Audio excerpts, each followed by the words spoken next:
இன்னைக்கு எபிசோட்ல ஹீரோவுமே அவனோட ஃப்ரெண்டை தனியா கூட்டிட்டு போயிட்டு அவனுக்காக கேக்கெல்லாம் செஞ்சு கொடுத்து இதை டேஸ்ட் பண்ணி பாரு அப்படின்னு சொல்லிட்டு இருப்பான். இவனுமே வேண்டா வெறுப்பா வேற வழி இல்லாம அதெல்லாம் டேஸ்ட் பண்ணி பார்த்துட்டு இருப்பான். இந்த பக்கம் ஹீரோனோட ஃப்ரெண்டுமே ஒரு வழியா ஃப்ரீ ஆயிடுவாங்க. ஃப்ரீ ஆனதுமே அவங்களுமே அந்த தேட்டருக்கு தான் வந்திருப்பாங்க. அங்க வந்து பார்த்தா அவன் ஃப்ரெண்டு வந்திருக்கவே மாட்டான். அப்ப அவனுமே இருந்துக்கிட்டு இந்த மாதிரி ஹீரோயினை பிடிச்சி வச்சுக்கிட்டான். என்னால இப்போதைக்கு வர முடியாது, நான் ஃப்ரீ ஆனவுடனே நானே வரேன் அப்படின்ற மாதிரி அவனுமே ஒரு மெசேஜ் போட்டு விட்டுருப்பான். வேற வழியிலலாம் இவளுமே சரின்னு சொல்லிட்டு அங்கேருந்து கிளம்பி வந்துடுவா. ஒரு வழியா ஈவினிங் போல தான் அவனுமே ஃப்ரீயானவொடனே ரெண்டு பேருமே ரொம்ப சந்தோஷமா அந்த இடத்துக்கு தான் வருவாங்க. ஒரு வழியா நம்ம ரெண்டு பேரும் ஃப்ரீ ஆகிட்டோம், இப்போ நம்ம என்ஜாய் பண்ணலாம் அப்படின்னு சொல்லிட்டு வந்திருப்பாங்க. பார்த்தா அங்கே டிக்கெட் இருக்காது, எல்லாமே ஃபுல்லாக இருந்திருக்கும். என்ன பண்ணுறது, வேற வழியே இல்லையே அப்படின்னு சொல்லிட்டு ரெண்டு பேருமே அங்கேருந்து கிளம்பி ஒரு ஹோட்டலுக்கு தான் வருவாங்க. அங்கே வந்துட்டு ரெண்டு பேருமே சாப்பிட்டுக்கிட்டே பேசிகிட்டு இருப்பாங்க. பார்த்தா அந்த ஹோட்டலுக்கு தான் ஹீரோயினுமே அந்த ஜூனியர் பையன் சொன்னேன்ல அந்த பையனை கூட்டிகிட்டு வந்திருப்பாங்க. அவங்க ரெண்டு அங்கே தூரத்தில் உட்காந்து பேசிகிட்டு இருப்பாங்க. இதை பார்த்து ஹீரோயினோட ஃப்ரெண்டுமே ஐயோ இங்கே ஹீரோயின் இருக்காளே, பார்த்தாலும் பிரச்சனை ஆயிடுமே அப்படின்னு சொல்லிட்டு அவளுமே ஹீரோயினி பார்க்கக்கூடாது அப்படின்றக்காக அந்த இடத்துல ஒளிஞ்சிட்டு இருப்பா. இந்த பக்கம் ஹீரோயினி தான் அந்த ஜூனியர் பையன் கிட்ட அந்த ப்ராஜெக்டை பற்றி தான் பேசிகிட்டு இருப்பாங்க. அப்படி பேசிகிட்டு இருக்கப்போ அந்த ஜூனியர் பையனுமே கேட்பான், என்ன உனக்கு ஞாபகம் இருக்கா அப்படின்ற மாதிரிலாம் கேட்குறப்போ, இல்லையே உன்னை எங்கேயுமே எனக்கு பார்த்த மாதிரி ஞாபகம் இல்லை, ஆனால் உன்னை பார்க்குறப்போ ஏதோ எனக்கு பழகுன மூஞ்சி மாதிரியே தோணுது அப்படின்ற மாதிரி அவள் சொல்லுவாள். அப்போ தான் அவனுமே சொல்லுவான், சின்ன வயசில் நம்ம ரெண்டும் மீட் பண்ணியிருக்கோம் அப்படின்னு சொல்லிட்டு அவனுமே அவனோட பாஸ்டில் நடந்த ஸ்டோரியை சொல்லிட்டு இருப்பான். இவனோட அப்பா ஹீரோயினோட வீட்டில் தான் வேலை பார்த்துருப்பாங்க. அவனோட பையன் தான் இவன். அது எல்லாத்தையும் சொல்கிறப்ப அப்போ தான் ஹீரோயினுக்குமே நான் வரும், அவங்களோட பையனா நீ அப்படின்னு சொல்லிட்டு அப்போ தான் ஹீரோயினுமே யோசிச்சு பார்ப்பாங்க. இந்த பையன் சின்ன வயசில் ஹீரோனோட ஃபோன் எடுத்து விளாண்டுட்டு இருப்பான். இவனுமே ஃபோனை காணலன்னு தேடி பார்த்துட்டு இருக்கப்போ இவன் கையில் தான் இருக்கும். அவனுமே அப்பாவுக்கு தெரிஞ்சால் என்னை திட்டுவாங்க, தயவுசெய்து இதை மட்டும் சொல்லிடாதீங்க, நான் ஜஸ்ட் கேம் விளாட்றதுக்கு மட்டும்தான் உங்கள் ஃபோனை எடுத்து நான் விளாண்டுட்டு வச்சிடலான்னு தான் நினச்சேன் அப்படின்ற மாதிரி சொல்கிறப்போ ஹீரோயினுமே சரி ஒன்றும் பயப்படாத நான் பார்த்துக்கிறேன் அப்படின்ற மாதிரி சொல்லிட்டு அங்கேருந்து கூட்டிகிட்டு போவாங்க. இந்த பையனோட அப்பாட்ட தான் போய் சொல்லிட்டு இருப்பாங்க, இங்கே பாருங்க நான் தான் ஃபோன் அவன்கிட்ட கொடுத்தேன், ஆனால் மறந்து போயிட்டேன், அவன்கிட்ட கொடுத்ததே எனக்கு ஞாபகம் இல்லை, நான் மறந்து போயிட்டேன், அவனை எதுவுமே செய்ய வேண்டாம், ஃபோனை நான் வாங்கிட்டேன் அப்படின்ற மாதிரி சொல்லிட்டு அந்த பையனையுமே அங்கேருந்து அனுப்பி வைப்பா. அதுக்கடுத்து அவங்க அப்பாக்கிட்டமே போய் பேசுவா, இவன் படிப்புக்கு செலவாகிற எல்லா பணத்தையுமே நான் தரேன், அவனை நல்லா படிக்க வைங்க அப்படின்ற மாதிரி இவளுமே சொல்லுவா. அப்போ அவங்க அப்பாவுமே சொல்லுவாங்க, இல்லைம்மா நீ எதுக்குமா அதெல்லாம் பண்ணிக்கிட்டு வேண்டாம் அப்படின்ற மாதிரி சொல்லிட்டு இருப்பாங்க. அப்போ ஹீரோயினுமே சொல்லுவாங்க, இல்லை இல்லை இது நான் அவனுக்காக தான் பண்ணுறேன், ஒன்றும் பிரச்சனை கிடையாது, நான் அவன் படிப்புக்காக தானே பண்ணுறேன், அதனால இருக்கட்டும், அவனோட படிப்புக்காகிற செலவு எல்லாமே நான் பார்த்துக்கிறேன் அப்படின்ற மாதிரி ஹீரோயின் சொல்லியிருப்பாங்க. அப்போ அவங்க அப்பாவுமே சரி ஓகே அப்படின்னு சொல்லி அதை அக்செப்ட் பண்ணிப்பாங்க. இது எல்லாத்தையுமே ஹீரோயினுமே ஞாபகப்படுத்தி பார்ப்பாங்க. இப்போதான் அவங்களுக்குமே ஞாபகம் வரும். அப்போ அவங்களுமே நீ தான் அவனா அப்படின்ற மாதிரி ரொம்ப சந்தோஷமாவே ரெண்டு பேருமே பேசி சிரிச்சிட்டு இருப்பாங்க. இதெல்லாம் பார்க்குற ஹீரோட ஃப்ரெண்டுக்கு செம கண்டகம், என்ன அவன் கூட ரொம்ப சந்தோஷமா பேசி சிரிச்சிட்டு இருக்காளே அப்படின்னு சொல்லிட்டு உடனே ஹீரோக்கு கால் பண்ண போவான். அப்போ இவனோட ஆளுமே சொல்லுவா, எதுக்கு இப்போ ஹீரோக்கு கால் பண்ணிருக்க, தேவையில்லாம பண்ணாத, கால் பண்ணாத அப்படின்றப்போ அது அப்படி நான் கால் பண்ணாமல் இருக்க முடியும், இது என் ஃப்ரெண்டோட லைஃப் இப்படி போகிறத பார்த்துட்டு நான் சும்மாலாம் இருக்க முடியாது, அவனோட லைஃப்குள்ள இன்னொரு பையன் வந்து நின்றுட்டு இருக்கான், என்னை பார்த்துட்டு சும்மா இருக்க சொல்கிறேன், பையங்க என்ன நினைப்பாங்க என்ன பண்ணுவாங்கன்னு சொல்லிட்டு எனக்கு நல்லாவே தெரியும், அதனால நான் அவனுக்கு கால் பண்ண போறேன்னு சொல்லிட்டு ஹீரோக்கு கால் பண்ணி சொல்லிடுவான். இந்த பக்கம் பார்த்தா ஹீரோயினும் அந்த பையனும் நல்லா சிரிச்சு சிரிச்சு பேசிக்கிட்டே இருப்பாங்க. அதுக்கடுத்து அவனுமே சின்ன வயசுல விளையாண்ட கேம் விளையாடலாம்னு சொல்லிட்டு ரெண்டு பேருமே சேர்ந்து அந்த கேம் எல்லாம் விளையாண்டுட்டு இருப்பாங்க. இது எல்லாத்தையுமே ஹீரோமே வந்து பார்த்துட்டு இருப்பான். அவனுமே அந்த ஹோட்டலுக்கு வந்துடுவான். ஒரு சேரை போட்டு உட்காந்து பார்த்துட்டு இருப்பான். இங்கே ஹீரோயினி அவன்கிட்ட சிரிச்சு சிரிச்சு பேசுறத பார்க்குறப்போ இங்கே ஹீரோக்கு பயங்கரமா காண்டு ஏறிக்கிட்டு இருக்கும். அவனுமே ஒரு கண்ணாடிலாம் போட்டுட்டு சேரை போட்டு உட்காந்துட்டு அதை பார்த்துட்டு இருப்பான். இவங்க என்னதான் பண்றாங்கன்னு பார்ப்போம் அப்படின்னு சொல்லிட்டு உட்காந்து பார்த்துட்டு இருப்பான். அவங்க ரெண்டுமே நல்லா சிரிச்சு பேசிக்கிட்டு ஜாலியாக விளையாண்டுட்டு இருப்பாங்க. ஹீரோவால் ரொம்ப நேரம்லாம் அதை பார்த்துட்டு இருக்க முடியாது. இதுக்கு மேலே என்னால் பார்த்துட்டு சும்மாலாம் இருக்க முடியாது, நான் போய் என்னன்னு கேட்குறேன் அப்படின்ற மாதிரி அவசரமாக இங்கேருந்து போயிட்டு ஹீரோயின் பக்கத்தில் போய் உட்காந்துப்பான். ஹீரோயின்மே என்ன நீ இந்த பக்கம் அப்படின்றப்போ அப்போ ஹீரோமே கேட்பான், நீ என்ன பண்ணிட்டு இருக்க, இது யாரு அப்படின்ற மாதிரி சொல்கிறப்போ அப்போதான் ஹீரோயின்மே சொல்லுவாங்க, அந்த பையன் யாரு அப்படின்னு சொல்லிட்டு ஹீரோக்கிட்டமே சொல்லுவாங்க. அதே போல் ஹீரோயினோட ஃப்ரெண்டு அப்படின்ற மாதிரி அந்த பையன்ட்டுமே சொல்லுவாங்க.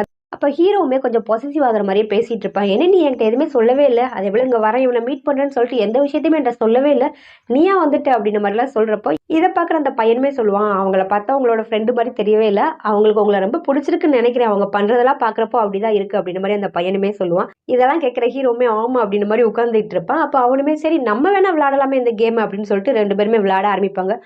அவங்களுமே ரொம்ப ஸ்லோவாக அந்த கேமை விளையாடுவாங்க போல. ஹீரோயினும் ஐயோ இவங்க எப்போதான் விளையாண்டு முடிக்க அப்படின்னு சொல்லிட்டு ஹீரோயினும் அவன் ஃப்ரெண்டும் அந்த இடத்துலேயே படுத்துடுவாங்க. அங்கே கட் பண்ணால் ஹீரோட ஃப்ரெண்டும் ஹீரோனோட ஃப்ரெண்டும் ரெண்டு பேருமே சேர்ந்து உட்காந்து பேசிகிட்டு இருப்பாங்க. ஹீரோவை பற்றி ஹீரோயினை பற்றி தான் பேசிகிட்டு இருப்பாங்க. இவங்க ரெண்டு பற்றியும் எப்படி தான் மேட்ச் பண்ணுறது அப்படின்ற மாதிரி தான் பேசிகிட்டு இருப்பாங்க. சரி ஓகே எனக்கு ஒரு ஐடியா இருக்குது, இப்போ அவங்க ரெண்டும் வேலையை முடிச்சு வருவாங்கல்ல, நம்ம ஐஸ்கிரீம் காணாமல் போயிடுச்சுன்னு சொல்லலாம், அதனால ரெண்டு பேரும் சேர்ந்து தேட போவாங்க. அதுக்குள்ளே அவங்க ரெண்டு பேத்துக்கு நடுவில் இருக்க கெமிஸ்ட்ரி கொஞ்சம் இம்ப்ரூவ் ஆகும் அப்படின்ற மாதிரி இவங்க ரெண்டு பேருமே ஒரு பிளான் போடுவாங்க. ஐஸ்கிரீம்ன்றது அந்த பூனை தான். இவங்களுமே கரெக்டாக ஹீரோவும் ஹீரோயினும் அவங்களோட வேலையெல்லாம் முடிச்சுட்டு வீட்டுக்கு வருவாங்க. வீட்டுக்கு வரும்போது இவங்க 2 வெளியே ஏதோ பரபரப்பாக தேடிட்டு இருக்க மாதிரி இருக்கும். என்னாச்சு அப்படின்ற மாதிரி ஹீரோயினி கேட்குறப்போ அப்போ தான் அவளுமே சொல்லுவா, பூனையை காணல, பூனை எங்கே போச்சுன்னே தெரியவே இல்லை, நான் வீடு ஃபுல்லாக தேடி பார்த்துட்டேன் அப்படின்றப்போ, நல்லா தேடி பார்த்தியா அப்படின்ற மாதிரி ஹீரோயினுமே கேட்பாங்க. ஆமாம், நான் வீடு ஃபுல்லாக நல்லா தேடி பார்த்துட்டேன், பூனை எங்கேயுமே கிடையாது அப்படின்ற மாதிரி சொல்கிறப்போ, என்னது அது வெளியே போயிடுச்சு அப்படின்ற மாதிரி ஹீரோவும் ஹீரோயினையும் பதட்டப்பட்டுட்டு நாங்கள் போய் தேடுறோம் அப்படின்னு சொல்லிட்டு அங்கேருந்து அவசர அவசரமாக போயிடுவாங்க. இங்க இவங்க 2 பேருமே தேடுற மாதிரி, எங்க போயிட்டு ஐஸ்கிரீம், எங்க போயிட்டு ஐஸ்கிரீம், ஐஸ்கிரீம் நீ எங்க இருக்க அப்படின்ற மாதிரி கத்திட்டு இருப்பாங்க. இந்த பக்கம் ஹீரோவும் ஹீரோயினுமே அவங்க தேடிட்டு வெளியவே வந்துடுவாங்க. எல்லா இடத்துலயும் தேடி பார்ப்பாங்க. அப்ப ஹீரோக்குமே ஒரு ஐடியா வரும். இதுக்கு முன்னாடியுமே இந்த பூனை காணாம போறப்போ ஒரு இடத்துக்கு போயிருக்கும். அதே இடத்துக்கு ஒருவேளை இப்பவும் போயிருக்கலாம்ல அப்படின்னு சொல்லிட்டு இவங்க 2 பேருமே அதே இடத்துக்கு திரும்பவும் போவாங்க. அங்க போய் தேடி பார்ப்பாங்க. ஆனா அந்த இடத்துல இருக்காது. இவங்களுமே என்னாச்சு, அந்த பூனை இங்க இல்லையே அப்படின்ற மாதிரி தான் தேடிட்டு இருப்பாங்க. இங்க இவங்க 2 பேருமே ஜாலியா என்ஜாய் பண்ணிட்டு இருப்பாங்க. ஏன்னா ஹீரோவும் ஹீரோயினும் இங்க இல்லைல்ல, அதனால இவங்க பயமே இல்லாம 2 பேரும் ஜாலியா என்ஜாய் பண்ணிட்டு இருப்பாங்க. ஹீரோட ஃப்ரெண்டு தான் அவளுக்கு காலெல்லாம் அமுக்கி விட்டுட்டு இருப்பா. மசாஜ் பண்றேனே நல்லா இருக்கா அப்படின்ற மாதிரிலாம் கேட்டுக்கிட்டு இருப்பான். அப்போ அந்த பொண்ணுமே சூப்பரா மசாஜ் பண்றீ அப்படின்னு சொல்லிட்டு 2 பேருமே ஜாலியா இருப்பாங்க. ரொம்ப டைம் ஆயிடுச்சு, அவங்க வேற திடீர்னு வந்தாலும் வந்துடுவாங்க. அதனால பூனை எடுத்துட்டு வா, நம்ம இந்த இடத்துல இருந்து கிடைச்சிச்சுன்னு சொல்லிக்கலாம், ஒரு பொய்யா சொல்லிக்கலாம்னு சொல்லிட்டு இவனுமே போயிட்டு அந்த பூனை எடுக்கிறதுக்காக அந்த ரூமுக்குள்ள போவான். பார்த்தா அந்த இடத்துல அந்த பூனை இருக்காது. உண்மையாவே அந்த பூனை காணாம போயிருக்கும். இவனுமே அந்த ரூமு ஃபுல்லா தேடி பார்ப்பான். என்னடா பூனையை காணலேன்னு சொல்லிட்டு அவன் ரூமு ஃபுல்லா தேடி பார்த்துட்டு இருப்பான். இந்த பொண்ணுமே என்னாச்சு அப்படின்றப்போ, பூனையை காணல அப்படின்ற மாதிரி இவன் சொல்லுவான். பொய் சொல்லாத அப்படின்றப்போ, ஐயோ நான் பொய்யெல்லாம் சொல்ல, உண்மையிலேயே பூனையை காணல, ஐஸ்கிரீம் காணாம போயிடுச்சு அப்படின்ற மாதிரி சொன்னோடனே இவளுமே வந்து தேடி பார்த்துட்டு இருப்பான். அந்த இடத்துல அந்த பூனையே இருக்காது. 2 பேரும் ரொம்ப பயந்து போயிடுவாங்க. ஐயோ அந்த பூனை எங்க போச்சுன்னு தெரியலையே அப்படின்னு சொல்லிட்டு ஹீரோயினோட ஃப்ரெண்டுக்கு ரொம்பவே கஷ்டமாயிடும். இது எல்லாமே என்னோட தப்பு தான், நான் தான் இந்த ஐடியாவை கொடுத்தேன். ஆனா கடைசியில் ஐஸ்கிரீமை நம்ம கண்டுக்காம இருந்துட்டோம். அது எங்க போச்சுன்னு தெரியல. இப்ப வெளியே போச்சுன்னா அதுக்கு சாப்பாடு யார் கொடுப்பா, அதால சாப்பிட கூட முடியாது. அதுக்கு யாரும் சாப்பாடு கொடுக்க மாட்டாங்க. அதுக்கு ஏதாவது அடிபட்டுச்சுன்னா இது எல்லாமே என்னோட தப்பு தான். அந்த பூனை ரொம்பவே பாவம், வெளியே போயிட்டு ரொம்பவே கஷ்டப்படுமே அப்படின்ற மாதிரி இந்த பொண்ணு ரொம்ப புலம்பி அழ ஆரம்பிச்சிடுவா. அப்ப ஹீரோட ஃப்ரெண்டுமே இல்ல இது என்னோட தப்பு தான், நான் தானே இந்த ஐடியா கொடுத்தேன் அப்படின்ற மாதிரி 2 பேரும் மாத்தி மாத்தி சொல்லிட்டு இருப்பாங்க. பார்த்தா அந்த ரூம்ல இருக்க விண்டோ ஓப்பன்ல இருக்கும். அது வழியா தான் அந்த பூனை காணாம போயிருக்கும். இவங்க 2 பேத்துக்குமே என்ன பண்ணனே தெரியாது.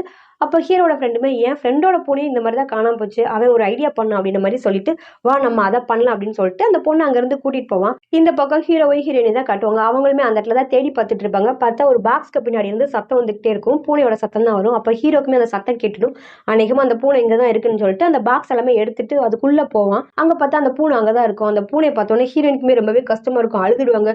நான் உன்னை மிஸ் பண்ணிட்டேன்னு நினைச்சிட்டேன், ரொம்ப பயந்து போயிட்டேன், ஏன் இப்படி பண்ணுன, நீ ஏன் வீட்டை விட்டு வெளியே வந்த, கொஞ்ச நேரத்துல நான் எவ்வளவு பயந்துட்டேன் தெரியுமா அப்படின்னு சொல்லிட்டு ஹீரோயினுக்குமே ரொம்ப அழுக வந்துடும். அவங்களுமே ஃபீல் பண்ணிட்டு தான் அந்த பூனையை கொஞ்சிட்டு இருப்பாங்க.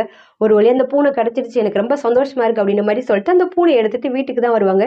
இங்க இவங்க 2 பேருமே பயந்து போயிருப்பாங்க. ஐயோ அந்த பூனை கிடைக்குமோ இல்லையா அப்படின்ற மாதிரி. இங்க ஹீரோயினி கையோட அந்த பூனையை கொண்டு வரதை பார்த்தோன்னே ஹீரோயினோட ஃப்ரெண்டுக்கு சந்தோஷமாயிடும். ஐயோ ஒரு வழியா ஐஸ்கிரீம் கிடைச்சிட்டானா அப்படின்னு சொல்லிட்டு ரொம்ப சந்தோஷமா அந்த பூனை எடுத்து கொஞ்சிட்டு இருப்பாங்க. எல்லாமே என்னோட தப்பு தான், இந்த தப்பை நான் இனிமே திருப்பி பண்ணவே மாட்டேன், நான் பண்ண தப்புனாலதான் நீ காணாம போயிட்ட அப்படின்ற மாதிரி ஹீரோயினியோட ஃப்ரெண்டு சொல்லிட்டு இருப்பா. அப்ப ஹீரோட ஃப்ரெண்டுமே இல்ல நான் தானே இந்த ஐடியா கொடுத்தேன், என்னாலதான் இப்போ ஐஸ்கிரீமுக்கு இப்படி ஒரு நிலைமை ஏற்பட்டுச்சு, நான் தான் தப்பு பண்ணிட்டேன், இனிமே இந்த மாதிரிலாம் பண்ணவே மாட்டேன், ஐஸ்கிரீம் நான் மன்னிச்சிடு அப்படின்ற மாதிரி 2 பேருமே மாத்தி மாத்தி சொல்லிட்டு இருப்பாங்க. அப்பதான் ஐயோ நம்ம வாய் உளறி எல்லா உண்மையும் சொல்லிட்டோமே அப்படின்ட்டு அவங்க 2 பேருமே சொல்லுவாங்க. சாரி, நீங்க 2 பேரும் ஒருத்தர் சரியா கூட பேசிக்க மாட்டீங்களா, அவங்க 2 பேத்துக்குள்ள சண்டை இருந்துச்சா, ஒருவேளை ஐஸ்கிரீம் காணாம போயிடுச்சுன்னு சொன்னா நீங்க 2 பேரும் தேடி போவீங்க, ஒருத்தருக்கு ஒருத்தர் ஹெல்ப் பண்றன்ற பேர்ல நல்லா பேசிக்க ஆரம்பிப்பீங்க முதல்ல மாதிரின்றதுக்காக இந்த மாதிரி ஒரு ஐடியா பண்ணேன், அதையும் நான் தான் பண்ணேன், தப்பு தான், இனிமே நான் ஐஸ்கிரீமை வச்சு இந்த மாதிரி ஒரு ஐடியாவே பண்ண மாட்டேன், அந்த ஐடியாவை பண்ணிட்டு நான் ஐஸ்கிரீமை நான் பத்திரமா பார்த்துருந்துருக்கணும், பார்க்காம விட்டது என்னோட தப்பு தான், நான் ரொம்ப கேர்லெஸ்ஸாக இருந்துட்டேன் அப்படின்னு மாதிரி ஹீரோனியோட ஃப்ரெண்டுமே சொல்லுவா. அது எல்லாத்தையுமே ஹீரோவும் ஹீரோயினும் புரிஞ்சுப்பாங்க. இல்லை நாங்கள் 2 பேரும் இப்போ சரியாயிட்டோம், எங்களுக்குள்ள எந்த சண்டையுமே கிடையாது, நாங்கள் எப்போதும் போல நல்லா சந்தோஷமாக தான் பேசிகிட்டு இருக்கோம், நீ அதை பற்றிலாம் யோசிக்காத, நீங்கள் 2 பேருமே அதை பற்றிலாம் யோசிக்க வேண்டாம் அப்படின்ற மாதிரி சொல்லிட்டு ஹீரோயினுமே அங்கேருந்து போயிடுவாங்க.